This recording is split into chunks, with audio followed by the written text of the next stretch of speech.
ಅವರವರ ಕೆಲಸವನ್ನ ಮಾಡಬೇಕು. ಇದನ್ನ ಕೇಶವಾನಂದ ಭಾರತಿ ಕೇಸಲ್ಲಿ ಸುಪ್ರೀಂ ಕೋರ್ಟ್ ಸ್ಪಷ್ಟ ಮಾಡಿದೆ.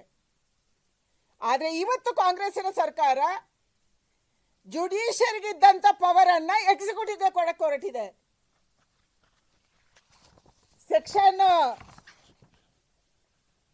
4 ಆಫ್ ದಿ ಈ bill, hate speech bill, hate crimes bill, ಇದರಲ್ಲಿ ಬಹಳ ಸ್ಪಷ್ಟವಾಗಿ ಹೇಳಿದ್ದಾರೆ, preventive action to be taken by the law and order machinery, executive magistrate or special executive magistrate or any police officer not below the rank of deputy superintendent andre SP ಕೆಳಗಿನ ಮೇಲಿನ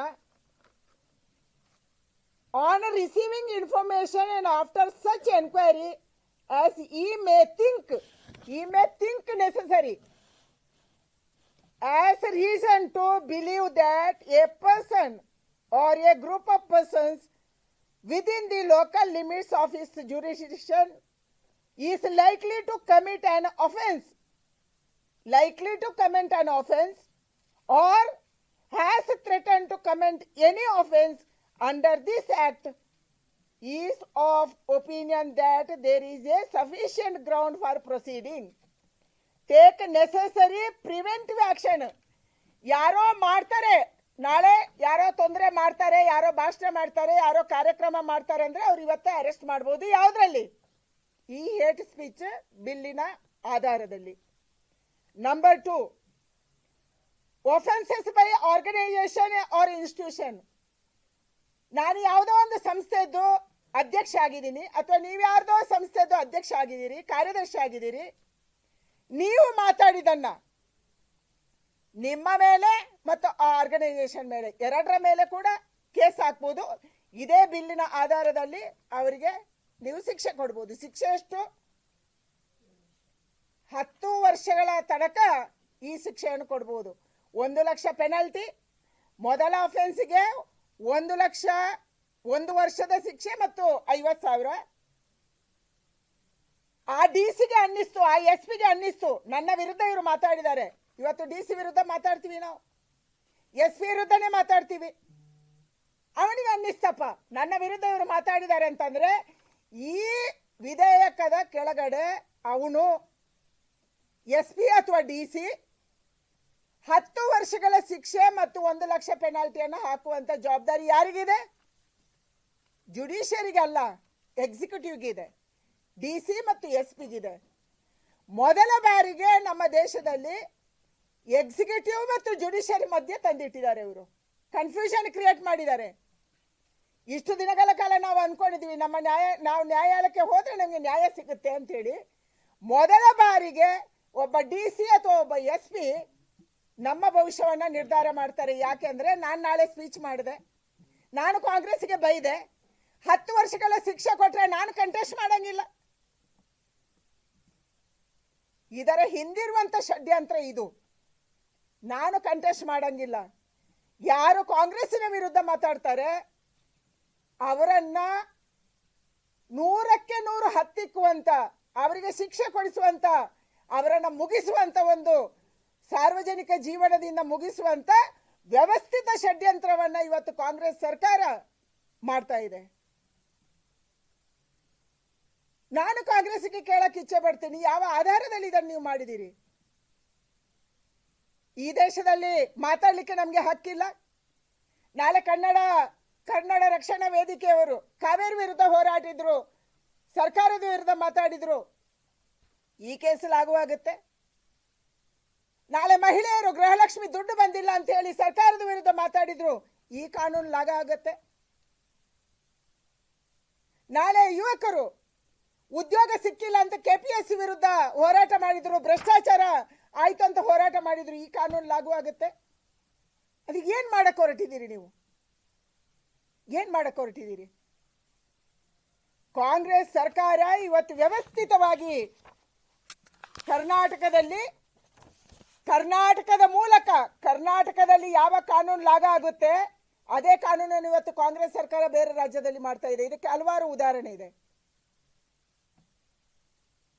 ಅದಕ್ಕೆ ನಾನು ಆರಂಭದಲ್ಲಿ ಹೇಳಿದೆ, ಒಂದು ಅಘೋಷಿತವಾದಂಥ ತುರ್ತು ಪರಿಸ್ಥಿತಿಯನ್ನು ತರುವಂತ ವ್ಯವಸ್ಥಿತ ಷಡ್ಯಂತ್ರವನ್ನು ಇವತ್ತು ಕಾಂಗ್ರೆಸ್ ಸರ್ಕಾರ ಮಾಡ್ತಾ ಇದೆ. ನೀವು ಹಲವಾರು ಬಾರಿ ಉಗಿಸ್ಕೊಂಡಿದ್ದೀರಿ. ಹೈಕೋರ್ಟಿನ ಜಡ್ಜ್ಗಳು ಇವತ್ತು ನಿಮ್ಮ ವಿರುದ್ಧ ಮಾತಾಡಿದ್ದಾರೆ. ಯಾವುದರಲ್ಲಿ? ಯಾವ ಜನೌಷಧಿ ಕೇಂದ್ರವನ್ನ ನರೇಂದ್ರ ಮೋದಿ ಸರ್ಕಾರ ದೇಶಕ್ಕೆ ಕೊಡ್ತು, 100 ರೂಪಾಯಿಯ ಮಾತ್ರೆಯನ್ನ 10 ರೂಪಾಯಿಗೆ ಕೊಡುವಂತ ಯೋಜನೆ ಮಾಡ್ತು. ಇದರ ವಿರುದ್ಧ ಮಾಡಿದ್ರೆ ನೀವು ಬಂದ್ ಮಾಡಕ್ ಹೊರಟ್ರಿ. ಹೈಕೋರ್ಟ್ ಅಲ್ಲಿ ಕೇಸ್ ಬಂತು. ಹೈಕೋರ್ಟ್ ಬಹಳ ಸ್ಪಷ್ಟವಾಗಿ ಹೇಳಿದೆ, ಜಸ್ಟಿಸ್ ಅವರು ಬಹಳ ಸ್ಪಷ್ಟವಾಗಿ ಹೇಳಿದ್ದಾರೆ, there should be a public interest in politics, not politics in public interest. ಇದು ಜನೌಷಧಿ ಕೇಂದ್ರದ ಆರ್ಡರ್ ಕೊಡುವಂತ ಸಂದರ್ಭದಲ್ಲಿ ಜಸ್ಟಿಸ್ ಅವರು ಹೇಳಿದಂತ ಮಾತು. ಮುಗಿಸ್ಕೊಂಡ್ರಿ ನೀವು, ಆದ್ರೂ ನಿಮ್ಗೆ ಮಾನ ಮರ್ಯಾದೆ ಇಲ್ಲ.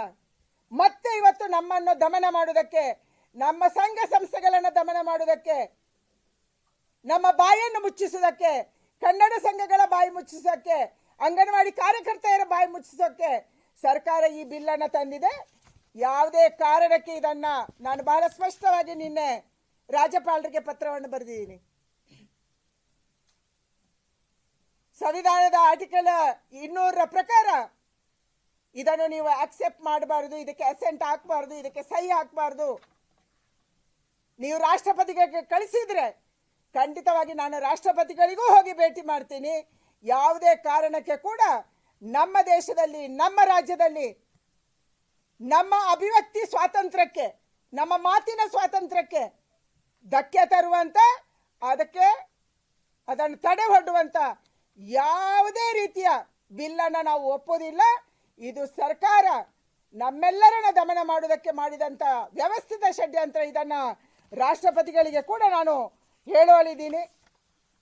ನಾನು ಕಾಂಗ್ರೆಸ್ಗೊಂದು ಪ್ರಶ್ನೆ ಕೇಳ್ತೀನಿ. ರಾಹುಲ್ ಗಾಂಧಿ ಅವರು ಮೋದಿ ಬಗ್ಗೆ ಮೌತಕ ಸೌದಾಗರ ಅಂದ್ರು, ಏನ್ ಆಕ್ಷನ್ ತಗೊಂಡ್ರಿ? ನಿನ್ನೆ ಬಿಲ್ಲನ್ನ ಮನ್ನಣೆ ಮಾಡುವಂತ ಸಂದರ್ಭದಲ್ಲಿ ಪ್ರಿಯಾಂಕಾ ಖರ್ಗೆ ಅವರು ಹೇಳ್ತಾರೆ, ಯಾವ ಅಧ್ಯಕ್ಷತೆಯಲ್ಲಿ ಇವತ್ತು ಫ್ಯಾಕ್ಟ್ ಚೆಕ್ ಏಜೆನ್ಸಿ ಇದೆಯೋ, ಯಾವ ಬಿಲ್ಲನ್ನ ಹೇಟ್ ಸ್ಪೀಚ್ ಬಗ್ಗೆ ನೀವು ತಂದಿದ್ದೀರೋ, ಆ ಸಂದರ್ಭದಲ್ಲಿ ನಾಲಾಯಕ ಗೃಹ ಮಂತ್ರಿ ಅಂತ ಹೇಳ್ತೀರಿ. ಏನ್ ಆಕ್ಷನ್ ತಗೊಂತೀರಿ? ಹುಬ್ಬಳ್ಳಿಯಲ್ಲಿ, ಮೈಸೂರಲ್ಲಿ, ಬೆಂಗಳೂರಲ್ಲಿ ಪೊಲೀಸ್ ಸ್ಟೇಷನ್ ಸುಟ್ರು, ಏನ್ ಆಕ್ಷನ್ ತಗೊಂಡ್ರಿ ನೀವು? ಅವರ ಕೇಸ್ಗಳನ್ನ ನೀವು ಕ್ಯಾಬಿನೆಟ್ ಅಲ್ಲಿ ತಂದು ವಿಡ್ರಾ ಮಾಡ್ಕೊಂಡ್ರಿ. ಇದು ನಿಮ್ಮ ಅಪೀಸ್ಮೆಂಟ್ ಪಾಲಿಟಿಕ್ಸು. ಯಾರಿಗೆ ನೀವು ಮಾತಾಡ್ತಾ ಇದ್ದೀರಿ? ಇವತ್ತು ಹೈಕಮಾಂಡ್ ಅನ್ನ ತೃಪ್ತಿ ಮಾಡುವುದಕ್ಕಾಗಿ, ನಿಮ್ಮ ಕುರ್ಚಿಯ ಜಗಳಕ್ಕಾಗಿ ಯಾರು ಮುಖ್ಯಮಂತ್ರಿ ಇರಬೇಕು, ಯಾರು ಹೆಚ್ಚು ಪ್ಲೀಸ್ ಮಾಡ್ತಾರೆ ಹೈಕಮಾಂಡ್ ಅನ್ನ, ಇದರ ಕಾಂಪಿಟೇಷನ್ ಆಗಿ ಕರ್ನಾಟಕದ ರಾಜ್ಯದ ಜನ ಬಲಿಯಾಗ್ತಾ ಇದ್ದಾರೆ. ನಿಮ್ಮ ಕಾಂಪಿಟೇಷನ್ ಯಾರು ಮುಖ್ಯಮಂತ್ರಿ ಉಳಿಬೇಕಾ ಬಿಡ್ಬೇಕಾ, ಯಾರು ಆಗ್ಬೇಕೋ ಬೇಡವೋ, ಯಾರು ಉಪಮುಖ್ಯಮಂತ್ರಿ ಆಗ್ಬೇಕು, ಈ ಒಂದು ನಿಮ್ಮ ಹೋರಾಟಕ್ಕೆ, ಇದರಿಂದ ಜನರನ್ನ ಡೈವರ್ಟ್ ಮಾಡೋದಕ್ಕೆ ಇವತ್ತು ಇಂಥ ಬಿಲ್ಗಳನ್ನು ನೀವು ತರ್ತಾ ಇದ್ದೀರಿ. ಇದಕ್ಕೆ ನಾನು ಮಾನ್ಯ ರಾಜ್ಯಪಾಲರಿಗೆ ಮತ್ತೊಂದು ಸಾರಿ ವಿನಂತಿ ಮಾಡ್ತೀನಿ. ನಾನು ನಿನ್ನೆ ಪತ್ರವನ್ನು ಕೂಡ ಬರೆದಿದ್ದೀನಿ, ಅವರನ್ನು ಭೇಟಿನೂ ಆಗ್ತೀನಿ, ಅಗತ್ಯ ಬಿದ್ದರೆ ರಾಷ್ಟ್ರಪತಿಗಳನ್ನು ಭೇಟಿ ಮಾಡ್ತೀನಿ. ಯಾವುದೇ ಕಾರಣಕ್ಕೆ ನಮ್ಮ ಬಾಯಿಯನ್ನು ಮುಚ್ಚಿಸುವಂತ, ನಮ್ಮ ಬಾಯಿಗೆ ಬೀಗ ಹಾಕುವಂತ ಕೆಲಸಕ್ಕೆ ನಾವು ಆಗೋದಕ್ಕೆ ಬಿಡುವುದಿಲ್ಲ. ನಿಮ್ಮ ವಿರುದ್ಧ ನಿರಂತರವಾಗಿ ಹೋರಾಟ, ಅದು ಎಷ್ಟು ಜನರನ್ನು ಜೈಲಿಗೆ ಹಾಕ್ತೀರಿ ನೋಡೋಣ. ನಿಮ್ಮ ವಿರುದ್ಧ ನಾವು ಮಾತಾಡುವವರೇ, ಸತ್ಯವನ್ನೇ ಹೇಳುವವರು, ನಾವು ಸುಳ್ಳನ್ನು ಹೇಳಲ್ಲ. ನೀವು ಗೃಹಲಕ್ಷ್ಮಿ ಕೊಟ್ಟಿಲ್ಲ, ಬಸ್ಸುಗಳು ಓಡ್ತಿಲ್ಲ, ಕುರ್ಚಿಗೆ ಕಿತ್ತಾಟ ನಡೀತಿದೆ, ರಾಜ್ಯ ಗಮನಿಸ್ತಿಲ್ಲ, ಇದನ್ನು ಹೇಳಬಾರ್ದು. ಏನ್ ನಡೆಸಿದ್ದೀರಿ ನೀವು? ಇದು ಯಾವುದಕ್ಕೂ ನಾವು ಬಿಡಲ್ಲ. ಕಾಂಗ್ರೆಸ್ ವಿರುದ್ಧ ಹೋರಾಟ ಮಾಡ್ತೀವಿ ಮತ್ತು ಗೆಲ್ತೀವಿ ಅನ್ನುವಂಥ ವಿಶ್ವಾಸ ಇದೆ. ಇವತ್ತು ಮೀಡಿಯಾದವರ ಮೇಲೆ ನೀವು ಲಗಾಮ ಹಾಕಕ್ಕೆ ಹೊರಟಿದ್ದೀರಿ. ಯಾರೋ ಮೀಡಿಯಾದವರು ಸತ್ಯ ಮಾತಾಡ್ತಾರೆ, ಅವರಿಗೂ ನೋಟಿಸ್ ಕಳಿಸು. ಯಾರೋ NGO ಅವರು ಸತ್ಯ ಮಾತಾಡ್ತಾರೆ, ಅವರಿಗೂ ನೋಟಿಸ್ ಕಳಿಸು. ಯಾರು ಬೆಂಗಳೂರು ಚೆನ್ನಾಗಾಗಬೇಕು ಅಂತೇಳಿ ಟ್ವೀಟ್ ಮಾಡ್ತಾರೆ, ಅವರಿಗೂ ಕೇಸ್ ಹಾಕು. ಏನ್ ನಡೆಸಕ್ ಹೊರಟಿದ್ದೀರಿ? ನಿಮ್ಗೆ ರಾಜ್ಯದ ಜನ 135 ಸೀಟ್ ಕೊಟ್ಟಿರುವುದು ಆಡಳಿತ ಮಾಡಕ್ಕೆ, ನಮ್ಮನ್ನು ದಮನ ಮಾಡಕ್ಕಲ್ಲ. ಇದರ ಎಚ್ಚರ ಇವತ್ತು ರಾಜ್ಯ ಸರ್ಕಾರಕ್ಕೆ ಇರಬೇಕು.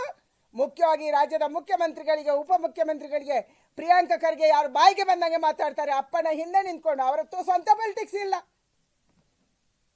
ಪ್ರಿಯಾಂಕ ಖರ್ಗೆ ಯಾರು? ಸ್ವಂತ ತಾಕತ್ತಿಲ್ಲ, ಅಪ್ಪನ ಹಿಂದೆ ನಿಂತ್ಕೊಂಡು ಇದೆಲ್ಲ ಮಾಡಿಸ್ತಾ ಇರೋದು. ಇಂಥ ಪ್ರಿಯಾಂಕ ಖರ್ಗೆ ಅವರಿಗೆ ಕೂಡ ನಾನು ಎಚ್ಚರ ಕೊಡ್ತೀನಿ, ಈ ಫ್ಯಾಕ್ಟ್ ಚೆಕ್ ಏಜೆನ್ಸಿಯನ್ನು ತಕ್ಷಣ ಬಂದ್ ಮಾಡಿ. ನಿಮ್ಮ ಸರ್ಕಾರಕ್ಕೆ ಸಲಹೆ ಕೊಡೋಕ್ಕೆ ಡಿಸಿಗಳಿದ್ದಾರೆ, ಎಸ್ಪಿಗಳಿದ್ದಾರೆ, ಅಧಿಕಾರಿಗಳಿದ್ದಾರೆ. ನಮ್ಮ ದುಡ್ಡಿನಲ್ಲಿ ಪ್ರೈವೇಟ್ ಅವರನ್ನು ಕರ್ಕೊಂಡು ಬಂದು, ಕಾಂಗ್ರೆಸ್ಸಿನ ಚೇಲಗಳನ್ನು ಕರ್ಕೊಂಡು ಬಂದು ನಮ್ಮ ಮೇಲೆ ಕೇಸ್ ಹಾಕಿಸುವಂತ ಕೆಲಸ ನೀವು ಮಾಡಬೇಡಿ. ಫ್ಯಾಕ್ಟ್ ಚೆಕ್ ಏಜೆನ್ಸಿ ತಕ್ಷಣ ಬಂದಾಗಬೇಕು. ಯಾರಪ್ಪನ ದುಡ್ಡು ಕೊಡ್ತಾ ಇದ್ದೀರಿ ನೀವು? ಎಷ್ಟು ದಿನ ಮಾಡಕ್ಕೆ ಹೊರಟಿದ್ದೀರಿ ಇದನ್ನು ನಾನು ಒಪ್ಪೋದಿಲ್ಲ ಅನ್ನುವಂಥ ಎಚ್ಚರಿಕೆಯನ್ನು ಕೂಡ ಈ ಕಾಂಗ್ರೆಸ್ಗೆ ಕೊಡ್ತಾ ಇದ್ದೀನಿ.